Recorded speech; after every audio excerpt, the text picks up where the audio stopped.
Halo semuanya, nama gue Hansen, dan hari ini kita kembali dengan challenge baru lagi.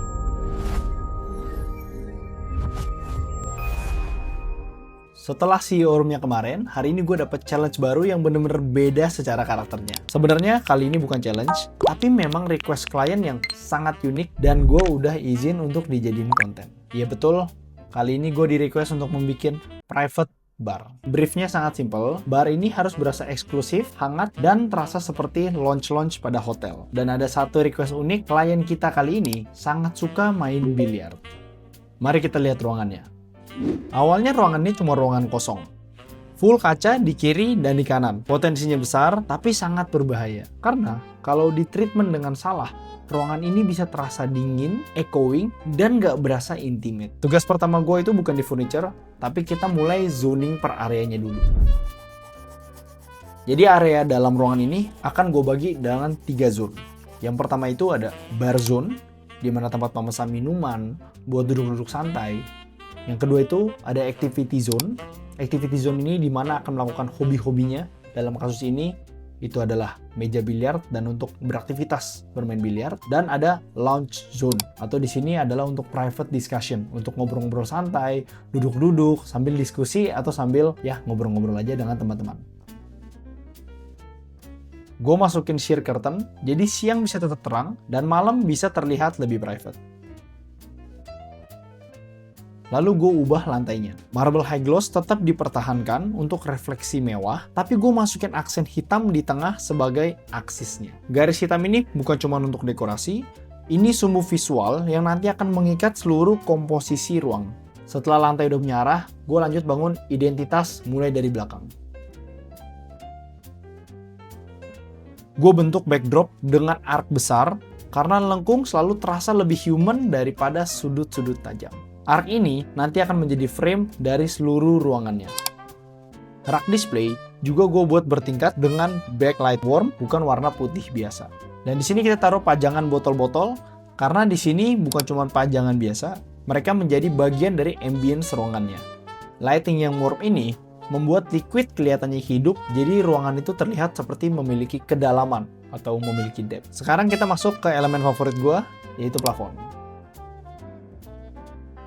Di ruang bar, plafon itu bukan cuma sebagai penutup. Dia adalah jiwa dari tempat tersebut, atau the soul of the place. Di sini, gue menggunakan curved wooden slat ceiling. Bentuk melengkung ini bikin ruang terasa embracing. Lalu gue layering dengan indirect warm lighting, jadi cahaya nggak datang dari satu titik aja, tapi semuanya mengalir dari atas. Efeknya apa? Ruangan terasa mahal, lembut, dan nggak ada shadow yang terlalu keras. Sekarang kita masuk ke jantungnya. Bar table gue buat setengah lingkaran supaya terasa lebih mengundang, dan gue pakai translucent stone dengan internal lighting. Jadi meja ini bukan cuma meja, dia jadi salah satu sumber cahaya. Di malam hari, ini yang bikin ruang terasa glow dari dalam. Lanjut gue masukin stool. Nah, bar stool di sini gue pilih yang low profile dan ramping. Kenapa? Supaya garis visual tetap terlihat panjang, dan kalau misalkan terlalu bulky, ruang langsung terasanya itu sesak jadinya.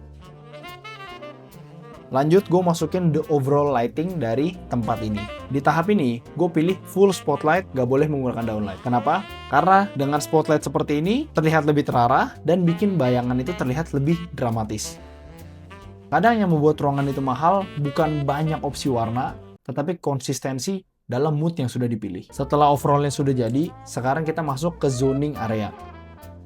Bagian kiri gue jadikan lounge zone, dan kanan menjadi activity zone. Tanpa dinding, tanpa partisi. Tetapi secara psikologis, orang langsung mengerti di sini ada dua fungsi yang berbeda. Dan sesuai request klien, kita masukin meja biliar. Posisinya ada di activity zone supaya interaksi tetap hidup. Dan biliar ini bukan cuma permainan ya, tetapi menjadi salah satu icebreaker juga sebagai bahan diskusi.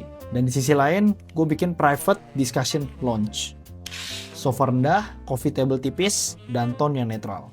Gue juga masukin tanaman-tanaman besar karena dia membuat bar itu terasa lebih hidup dan lebih natural. Sebagai finishing touch, gue menaruh hanging lights. Bentuknya besar, tetapi pencahayaannya di-diffuse.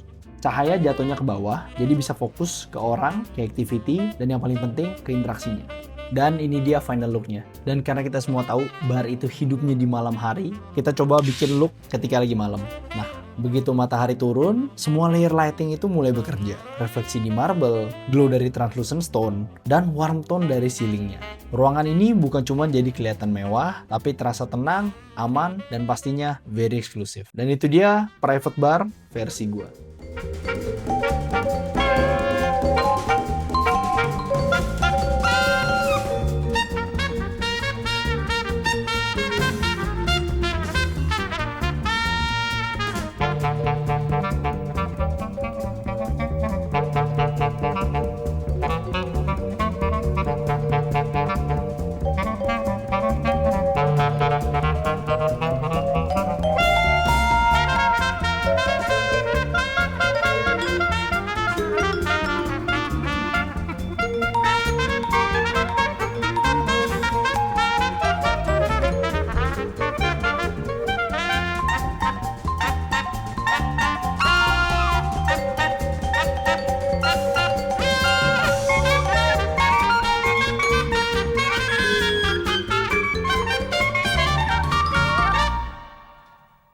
Terima kasih Ko Kevin sudah membolehkan proyeknya untuk di-highlight dalam video kita pada hari ini.